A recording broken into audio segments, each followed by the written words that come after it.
The political aspect of Matsuri can be explored in two ways.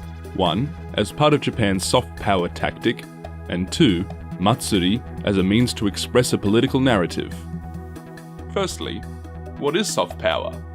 It refers to a country's ability to achieve its goals by attracting rather than coercing others. In this instance, we can construe the Matsuri as a tool for the fulfillment of the latest tourism targets set by Japan's government under Prime Minister Shinzo Abe. The overall cultural wing of Japan's soft power tactic, as I see it, can be described as presenting a cool, unique and existentially authentic commodities that can only be found in Japan.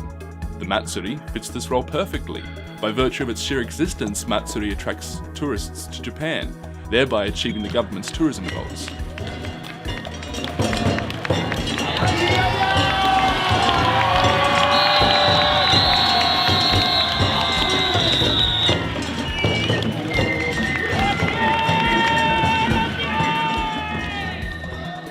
Secondly, what idea or narrative is the Matsuri conveying? Is this message an overt form of propaganda or simply a natural implication? Talking specifically about the Nagasaki Okunchi, any claim of political propagandization is strictly inference, as there is no clear link between the government and the ritual aspect of the modern Matsuri.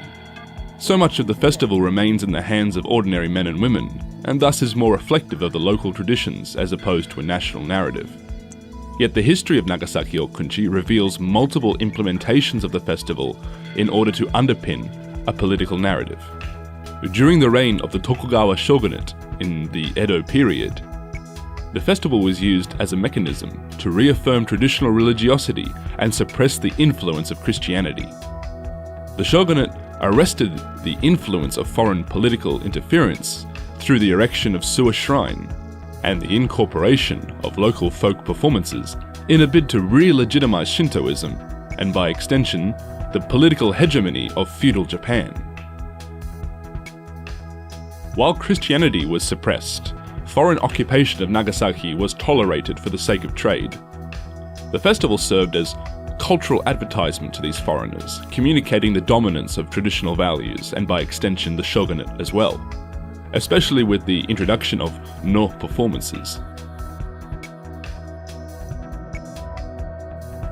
Then, in a spectacular turnabout, the Meiji government decreed that the festival was too costly and so forbade them to take place at all. This can be construed as sending a message to the rural extremities of Japan that the time was not to be wasted on the past, but instead should be used to forge a more modern future. And again, after the horrific atomic bombing of Nagasaki, occupational forces allowed the festival to take place in order to raise public morale. The history of the Nagasaki Okunchi Matsuri demonstrates how Matsuri can be used to express a political message. I think that public displays as large and encompassing as Matsuri will always carry a political message, whether it is overt as opposed to covert is open to interpretation within this aspect of the four-point approach.